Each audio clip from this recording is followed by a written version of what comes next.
Hey guys, so today I wanted to show you some of the hacks I did to my Oklahoma Joe's Bronco. Hopefully you'll find some of these useful and maybe you'll use some of these yourself. Alright, so the first problem that I came across was when I wanted to use the charcoal chimney, I couldn't put it anywhere and it kept tipping over and I couldn't put it here to light my charcoal. So what I did was I cut these holes out on both sides of the chimney and now it fits nicely right onto the handle of the charcoal basket, and now as the charcoal is getting hot in the chimney, it could just stand there perfectly upright. All right, then I found that the top grate was a little too far if I wanted to get a little bit of extra sear.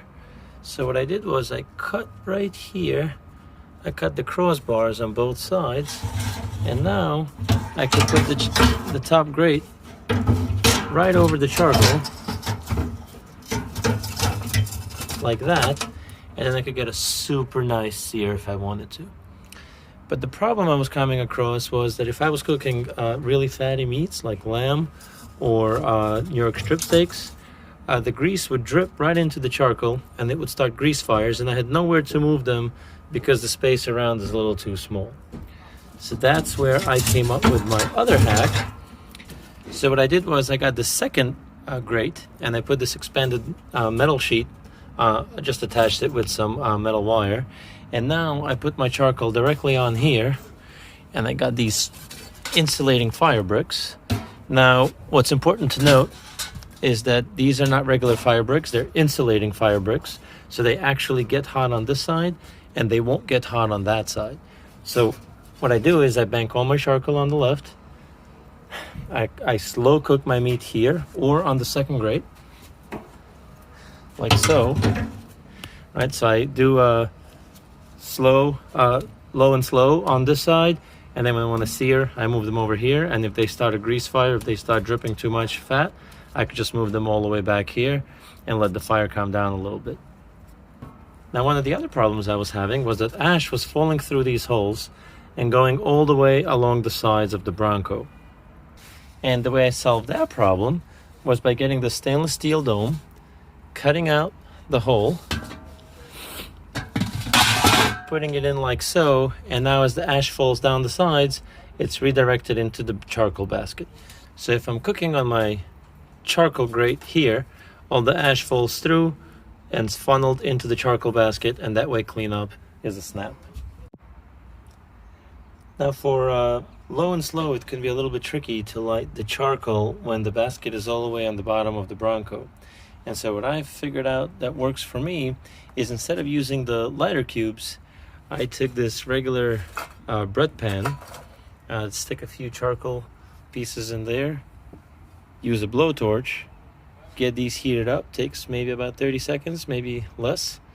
And then once these get going for a while, I'll just take the bread pan, dump them in there, and then they'll just start the charcoals around them and it'll get going. And I found that to work best, and I don't have to keep buying the lighter cubes. Now one of the things that I really missed about having a pellet smoker was the ability to make turkey jerky. And there's not enough space here to make a lot of turkey jerky sticks, and also it can fall right through the gaps here. And so what I got was these steamer racks, and then I found a way to stack them. So if you put the steamer rack here, you could see I could just put a bunch of turkey jerky here, the sticks, and then I got the smaller one. So that bottom one's an 18-inch. This one is a 15-inch, and then I put the legs up here, and I could put some more turkey here. And now I take the other 18-inch one, put it on top, and another 15-inch on here. And so now I have a ton of cooking space, and it perfectly fits inside.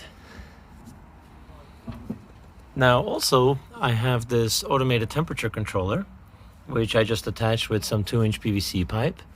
Over here is where the fan is. This is the temperature controller. Now when I have the temperature controller off and I just want to cook regularly, I have this splitter here, and I just take the cap off, and then the air can flow in like normal. That's what I do when I'm just grilling. If I'm doing low and slow, I put the cap back on, and then the automated controller controls the temperature. I also have this completely wireless thermometer meter, and you just take these probes, you put them in the meat, and it has two sensors, one on the inside that tells you the temperature inside the meat, and one on the outside that tells you the temperature right outside the meat. I've been playing around with it, and I kind of like this one. All right, so hopefully you enjoyed some of my hacks, and hopefully you'll put some of these to use when you're grilling on your Bronco.